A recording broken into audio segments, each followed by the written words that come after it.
meus amores, minhas amoras, tudo bem com vocês? Sejam muito bem-vindos a mais uma aula de redação aqui do Método 1000 com a professora Carla Kurz. E hoje nós vamos conversar sobre o eixo temático sociedade. O tema da nossa redação que nós vamos discutir hoje é extremamente atual, é muito importante e provavelmente vai aparecer essa discussão em alguma prova nesse ano. Então vamos lá conversar sobre o risco de extermínio das nações indígenas no Brasil. Se você está chegando agora no nosso canal, nos siga lá também no Instagram, @CarlaKurz. Também as nossas aulas estão lá no Facebook, professora Carla Kurz. No YouTube nós temos várias aulas com vários temas de redação, atualidades, para você mandar muito bem na sua redação. Então, www.youtube.com/CarlaKurz, e lá você encontra uma série de vídeos legais para você aperfeiçoar a sua escrita, para você mandar muito bem na redação e parar de ter medo de não saber o que escrever na hora da redação, né? Tem muita gente que tem medo de falar assim, mas e se eu chegar lá e não ter o que escrever? Bom, você acompanhando o Método 1000, não vai acontecer isso, tá? Então vamos lá, vamos conversar sobre o nosso tema. Então hoje está relacionado à população indígena, às nações indígenas no Brasil. É um tema da sociedade, é também um tema de política, tá muito cultural também, né? Então, assim, nós entramos em vários eixos temáticos quando a gente vai falar sobre a população indígena. Mas o fato é que essa temática, ela está discutida, ela está inserida dentro daquela ideia da diversidade étnica brasileira, que é uma característica muito peculiar que faz o Brasil um país multicultural, né? Então, essa é uma ideia já importante, um conhecimento importante para você levar para sua redação. E aí você pode trazer justamente a discussão que, graças ao patrimônio cultural dos diversos grupos sociais formadores da nossa sociedade nacional, nós somos, então, multicultural. E dentre as contribuições desses grupos, destacam-se as nações indígenas, né, que são os povos que são considerados nativos, né, uma vez que originalmente construíram comunidades locais aqui nas terras brasileiras, pelas quais lutaram arduamente contra a ação arrebatadora dos colonizadores europeus, tá? Então eles tiveram aí, eles têm uma história marcada pela luta pela terra desde quando os portugueses chegaram aqui. E apesar do extermínio sofrido, muitas populações indígenas resistiram e atualmente seus integrantes são reconhecidos como sujeitos de direitos que devem ser promovidos e protegidos pela ordem jurídica nacional em razão da tutela do patrimônio cultural da humanidade, na qual faz parte a identidade indígena. Tá vendo como se enquadra dentro do eixo temático cultura? Por quê? Porque os povos indígenas tem garantida a sua proteção dentro do nosso ordenamento jurídico, né? E aí, então, nós temos um patrimônio cultural, inclusive, da humanidade dentro do nosso território.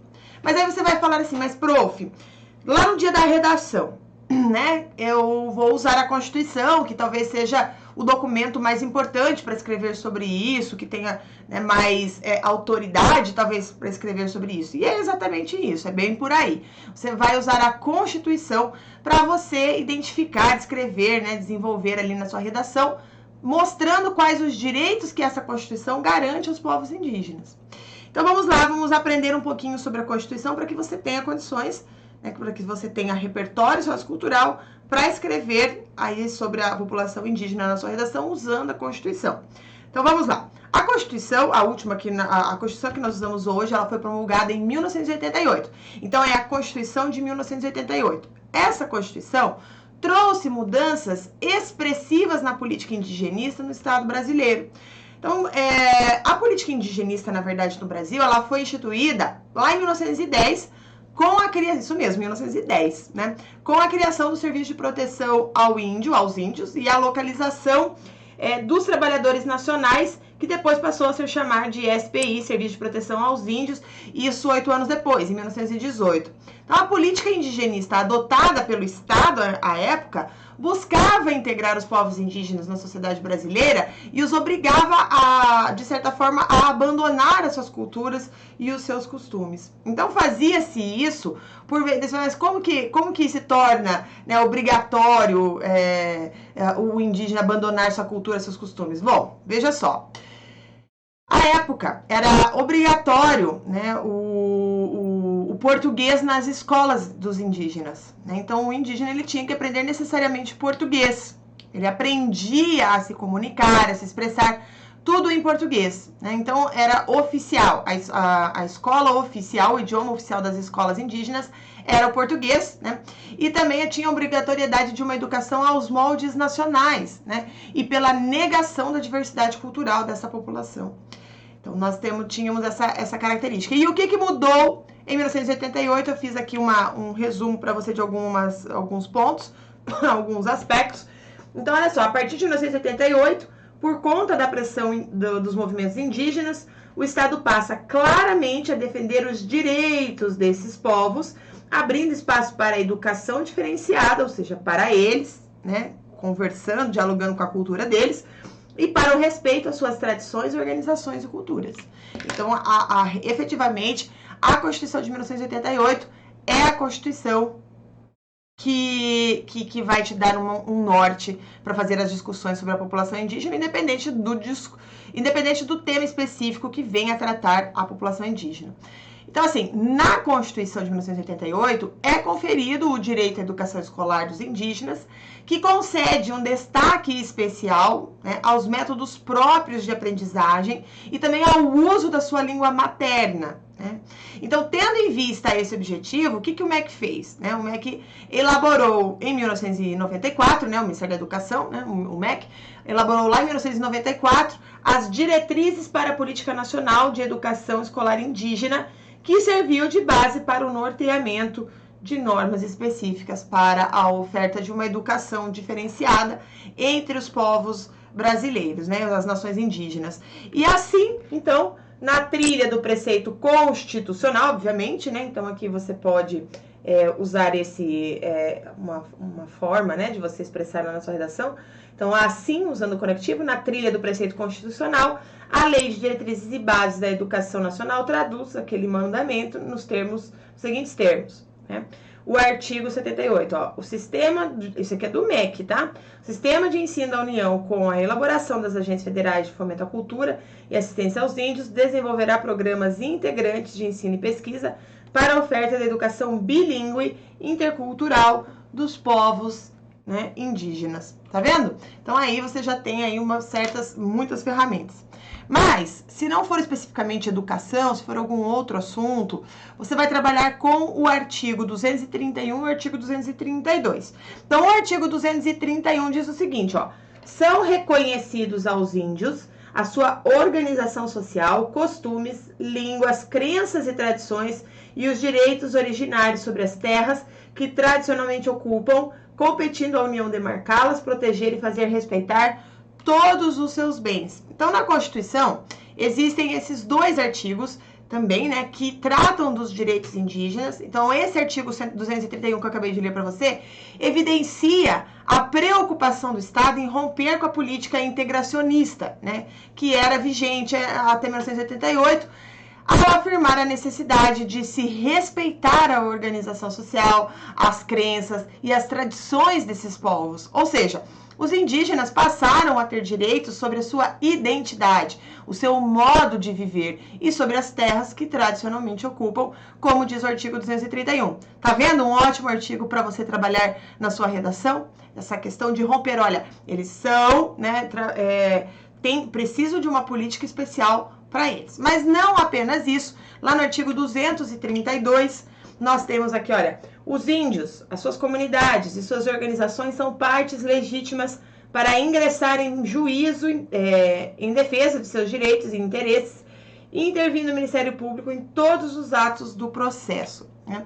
Então, no artigo 232, o que ele determina? Que os povos indígenas, seja individualmente ou por meio das comunidades ou organizações, aptos para entrar em defesa dos seus direitos e dos seus interesses. Por isso que quando existem os movimentos deles, eles estão respaldados pelo artigo 232. Então, essa é uma mudança importante na Constituição, porque até 1988 prevalecia a política indigenista a ideia de que os indígenas eram inaptos para se defender sozinhos. É como se eles fossem crianças, tá?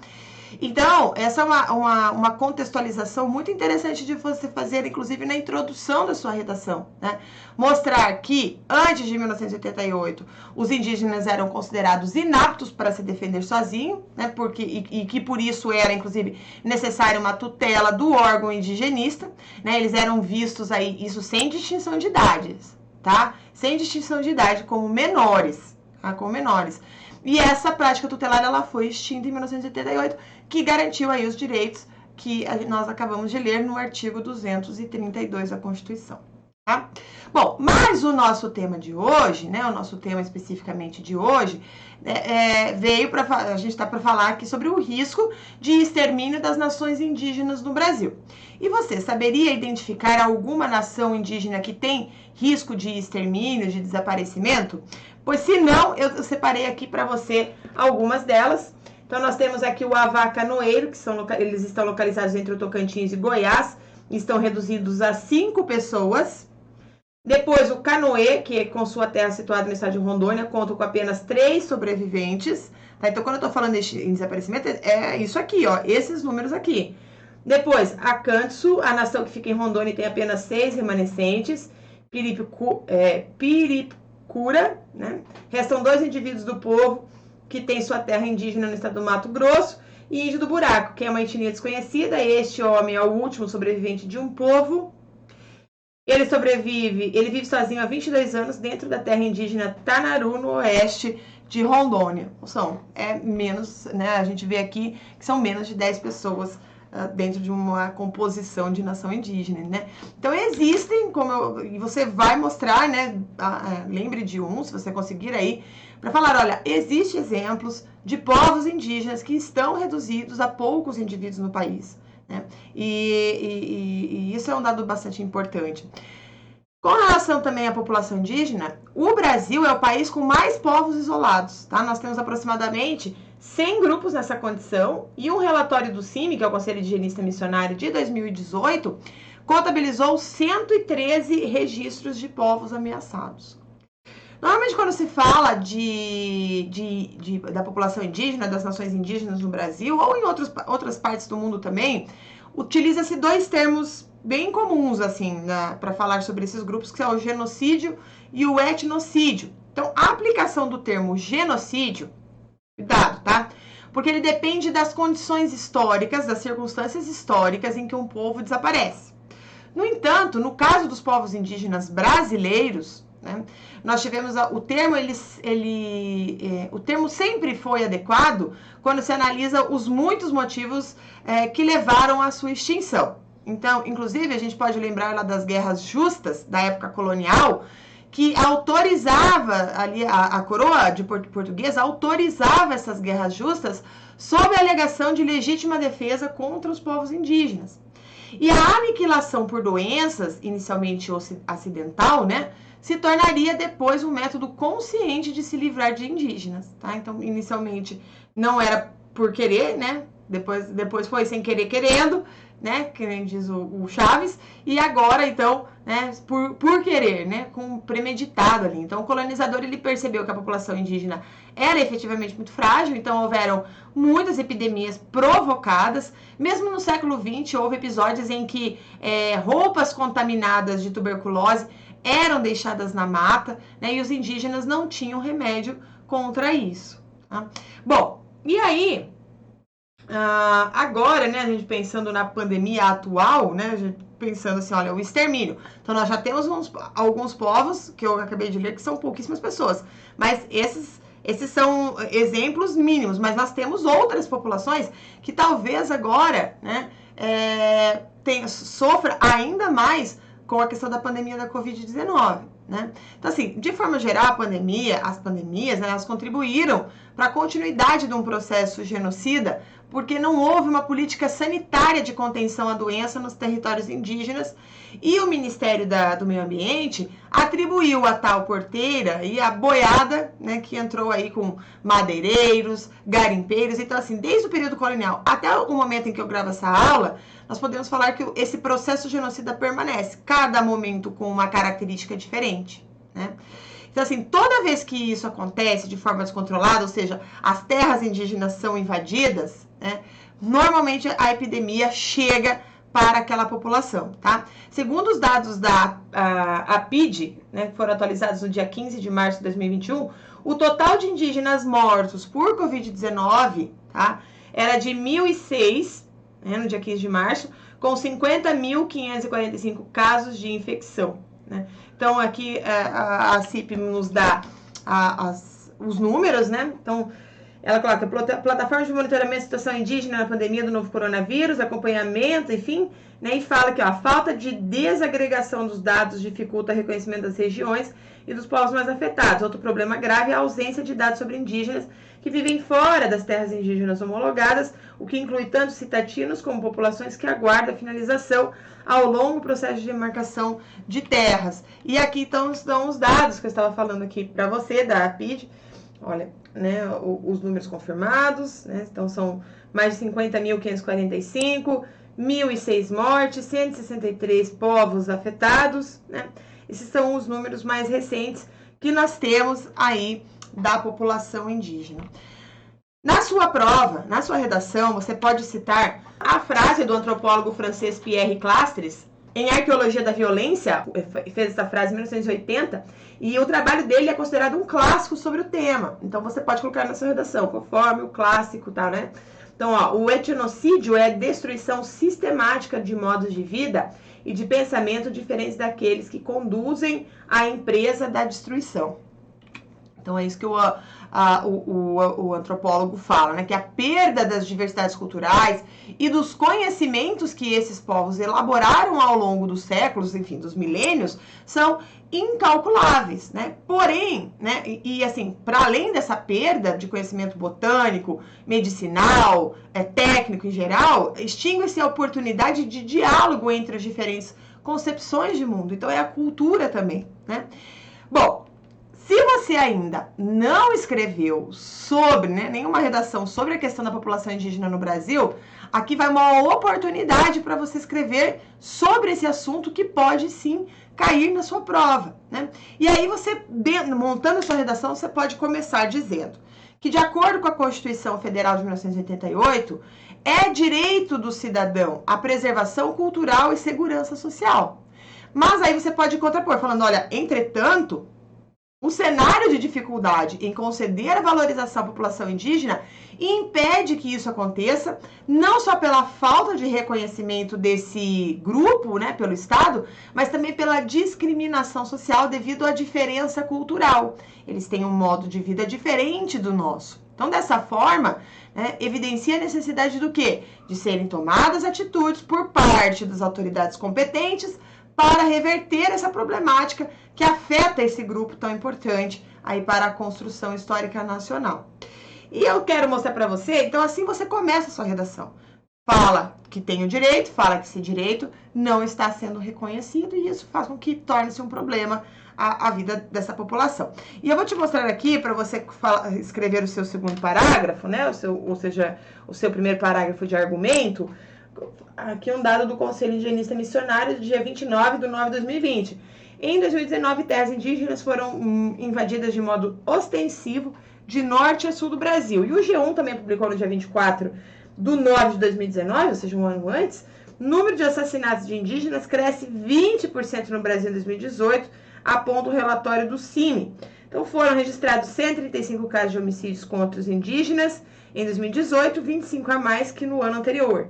Em 3 décadas foram 1.119 casos desse tipo contra essa população, de acordo com o levantamento do Conselho Indigenista Missionário, né? Então, nós temos aí algumas mortes. Então, você pode dizer, lá no seu primeiro parágrafo de argumento, que em primeira análise fica claro a falta de reconhecimento por parte do Estado às comunidades autóctones, né? Que contribui para a permanência dos direitos previstos somente no papel, né? Então, estão lá no papel, porque, lamentavelmente, a dizimação das tribos, recorrente desde a colonização, permite observar que a integração do índio como cidadão brasileiro nunca ocorreu de modo efetivo. Então, nesse viés, né, essa premissa se comprova por quê? E aí você pode dizer que em 2019, conforme os dados, enfim, daí você coloca lá, né, pode pegar os dados da FUNAI, né, a questão de pessoas que foram assassinadas, e aí você vai dizer, olha, sendo que a Constituição ou a invasão de terras indígenas, né? E aí você pode dizer que a Constituição de 1988, lá no seu artigo 231, né, prevê o direito à propriedade e à manutenção das tradições desses povos. Então, nesse sentido, é evidente que a falta de efetivação das políticas públicas de preservação e proteção proporciona um cenário de vulnerabilidade, de insegurança, né, que configura um desrespeito à raiz histórica e aos grupos nativos do Brasil. E você pode continuar escrevendo, já no outro parágrafo, né, que é indiscutível a discriminação social entre as causas da dificuldade de proporcionar a valorização dos indígenas, tendo em vista que a grande maioria da população os considera improdutivos à economia do país. Então, acaba não se tornando tão importante. Então, nessa lógica, o modo de vida desses grupos baseado no ócio criativo, né, que ócio criativo é o nome de um livro de um sociólogo chamado Domênico de Massa. É muito interessante o livro, o ócio criativo, mas vamos lá, né? Então, o Domênico, nesse livro, ele fala sobre a união de lazer e a produção para a subsistência. E ela é analisada sob um prisma, aqui, não considerando o ócio criativo, né? Analisado como um prisma preconceituoso em uma sociedade capitalista como é a do Brasil. Né? Então, logo, essa perspectiva oportuniza cenários, né, de violência, de opressão em essa minoria étnica, que devem, obviamente, ser superados. E diante de tudo isso, e aí você pode concluir, né, diante desses casos, desses fatos, né, faz-se necessário que o governo federal, né, promova uma inserção de palestras, de debate na grade curricular das escolas, né, fazendo uma cooperação aí com as disciplinas de História, Geografia e Sociologia, que são as disciplinas que mais trabalham com a questão indígena, justamente com o objetivo do quê? De tratar a importância das sociedades nativas para a construção social e histórica do país. E aí você pode ampliar falando que esse projeto deve ser efetivado, por exemplo, por meio do intercâmbio cultural entre as comunidades escolar e indígenas, né, que devem ser subsidiados pelo governo para se deslocar até as instituições de ensino. Então, nessa perspectiva, o intuito de tal medida é justamente o quê? Proporcionar a difusão de conhecimento acerca da realidade indígena, a fim de consolidar o respeito e afirma, inclusive, esse respeito à diversidade, que é tão essencial para que a identidade indígena se mantenha, né? Que ela permaneça aí no nosso território, tá bom? Bom, então você pode escrever agora, depois de ter assistido essa aula, sobre o risco de extermínio das nações indígenas do Brasil. E não se esqueça de nos seguir nas redes sociais, né? Aí nós temos o Instagram, @CarlaCurso. Inclusive, faça sua redação, poste a sua redação e marque @CarlaCurso. Me marca lá que vai ser muito feliz para mim ver que você está produzindo, mesmo tão longe de mim, né? E veja também mais vídeos do Método 1000 no nosso YouTube, www.youtube.com/CarlaCurso, e tá cheio de aula por lá, tá bom? Um grande beijo e até mais!